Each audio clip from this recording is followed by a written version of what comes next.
السلام عليكم ورحمة الله وبركاته. ازيكم عاملين ايه؟ يا رب تكونوا بخير.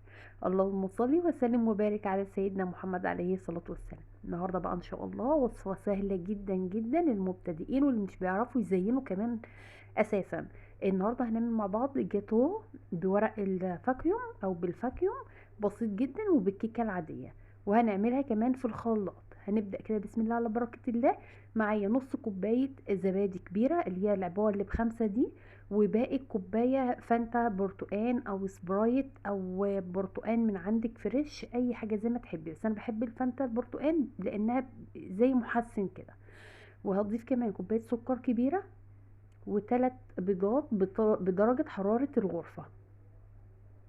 هحط كل دول كده مع بعض، وهبدأ اجيب الغطا كده واقفل، واجيب الخلاط بتاعي واضربهم لحد ما احس ان القوام تقل شوية، يعني مال للون الابيض خالص. تمام، هو مش هيبقى ابيض قوي لان هو عليه فانتا برتقان لونها يعني لونه برتقاني اورنج كده، ايه، على بسيط. انا ضربته كده في الخلاط، فضلت اضرب فيه لحد ما القوام تقل، يعني حاجات بسيطة. الكيكة دي عادية خالص، وعاملة منها جاتوه زي ما انتم شايفين، شكله جميل وشكله يفرح الأطفال والضيوف وكل حاجة. وتقدري انت وامكانياتك تزودي فيه. حطيت نص كوباية زيت، وحطيت كيس كامل من بيكنج باودر، وعليه نص معلقة فانيليا، اللي هي الفانيليا البودر، وكله في الخلاط زي ما انت شفتي. هاجي هنا في بولة فيها 3 كوبايات دقيق، برضو كل كوبايات اللي استخدمتها معيار المج بتاع العصير. حطيت 3 كوبايات دقيق منخولين من مج العصير، ونزلت عليهم بال بالخليط بتاعي ده، وهبدأ كده بالمضرب اليدوي. عاوزة تشتغل بالمضرب الكهرباء عادي مفيش مشكلة. هبدأ كده ايه، اربه كده في بعضه لحد ما يتجانس. انا حسيت الخليط يعني خفيف لسه شوية، فضفت ربع كوباية دقيق بس. يبقى كده اجمالي الدقيق اللي انا حطيته دقيق فاخر 3 كوبايات وربع. تمام. وهبدأ برضو تاني اضرب لحد ما الدقيق كله يختفي. تمام. وتجيبي بقى كده من تحت لفوق، لان بيبقى في ساعات المضرب مش بيطول الدقيق اللي لتحت خالص ده، لان المضرب اللي في ايدي ده كبير ضخم، فمش بيوصل لنهاية القاع بسهولة. فبضطر اعمل الحركات دي، كمان بتدخل هوا في الخليط، بتخليه هش كده وجميل جدا. تمام. انا كده بقى ايه خلصت كده، وهجيب بقى الصاج اللي انا هنزل فيه الخليط ده. مقاسه 35، مش فاكرة في ايه كده، بس هو يعني الصاج اللي هو المتوسط.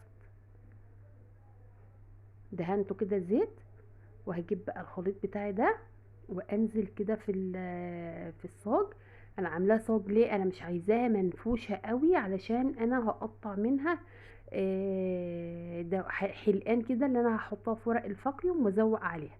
فمش عايزاه يعني ايه كيك ضخم او عالي قوي. فعشان كده انا حطيت صينيه ايه كبيره شويه، انما لو انت عايزاه كيك شاي عادي خالص صغري الصينيه مقاس 30. نزلت بقى الخليط بقى، وهفضل اوزعه كده في الصينيه بتاعتي. السجون دي حلوه قوي في تسويه الكيك، انا بحبها جدا، ورخيص خالص، يعني انا جايبه الصاج ده ب40 جنيه تقريبا. تمام. انا كده بوزع اهوت الخليط بتاعي في الصينيه، بس لسه في كده حتت في الطروف ما اكتملتش. هضطر كده ايه اميل الخليط. خلاص كده تمام. همسك بقى الصاج بتاعي كده وادقه كده على الرخامه 3 4 خطات، علشان يفرغ كل الهواء اللي فيه، لان الهواء ده بيبقى عامل كده فقاعات ما بتبقاش شكلها لطيف. معايا هنا بقى للتزيين كوبايه كريم شانتيه، وانا مش هضربها بلبن، انا ضربتها برضو بالسيفن.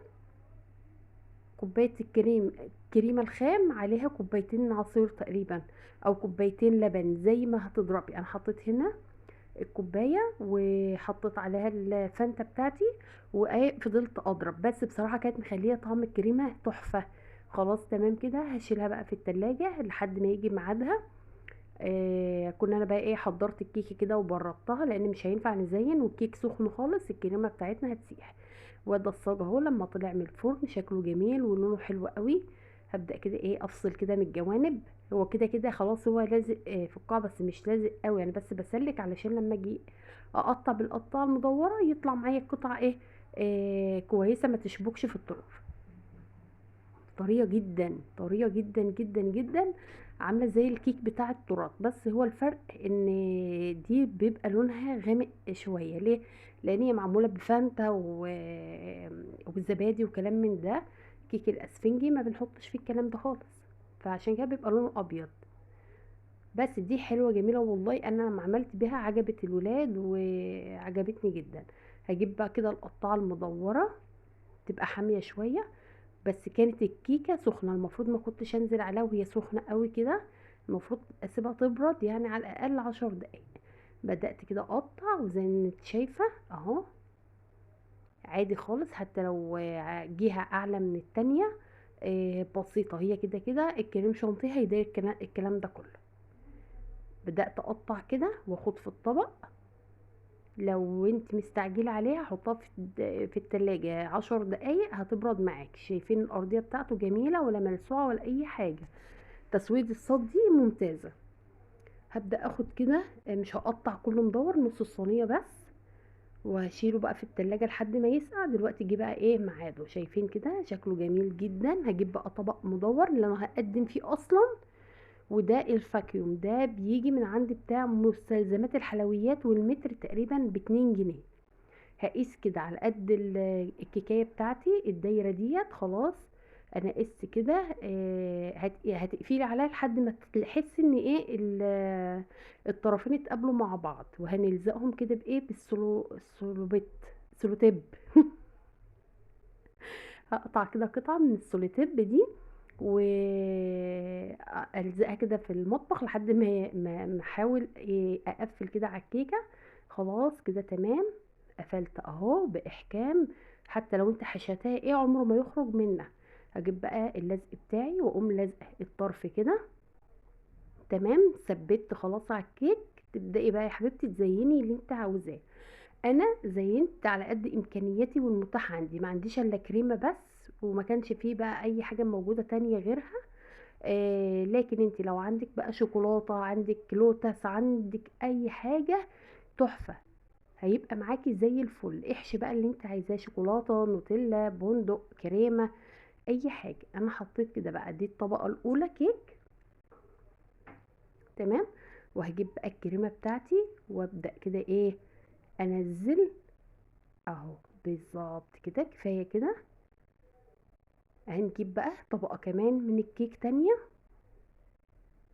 عرفت بقى ليه انا كنت حاطه في صاج كبير، علشان انا عايزاها يبقى سمكها كده مش اعلى من كده، عشان ورقه الفاكيوم دي تاخد 3 او 4 طبقات. هجيب بقى كده الكريمة بتاعتي واخد تاني على الوش الاخير. تمام، تمام. عندك بقى انت شوكولاتة، كراميل، صوص، اي حاجة عندك زيني على الوش وزيني في الوسط وفي اي مكان يعجبك. ده كان كده ايه طروف كده مقرمشة من الكيك، وانا ايه قطعتها كده وخدتها وحطيتها على الوش، بس في النهاية ما عجبتنيش، فقلبت الكيكة على الجنب اللي فيه الكيك ده وزينت من فوق بكريمة عادية خالص، لان كان شكلها حلو بس مش ما عجبتنيش يعني. تمام، دي كده ايه اول واحدة.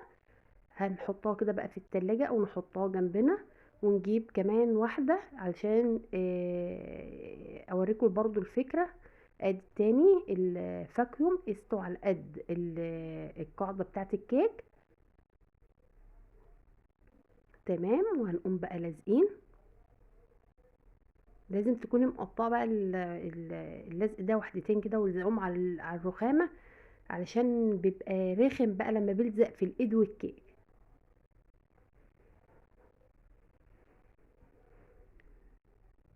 تمام، هندخلها كده بقى، شايفة مقاسها مظبوط ازاي، دخلت في الكيك على طول، مفيش اي مشكلة. هجيب بقى الكريمة بتاعتي وادي الطبقة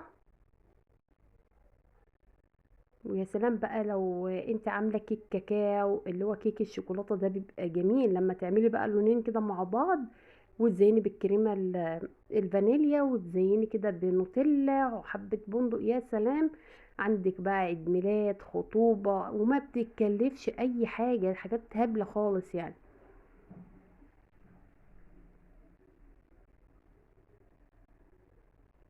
يا رب بقى تكون كده الوصفه عجبتكم. ما تنسوش اللايك والشير والاشتراك علشان يوصل لكم كل جديد. السلام عليكم ورحمة الله وبركاته.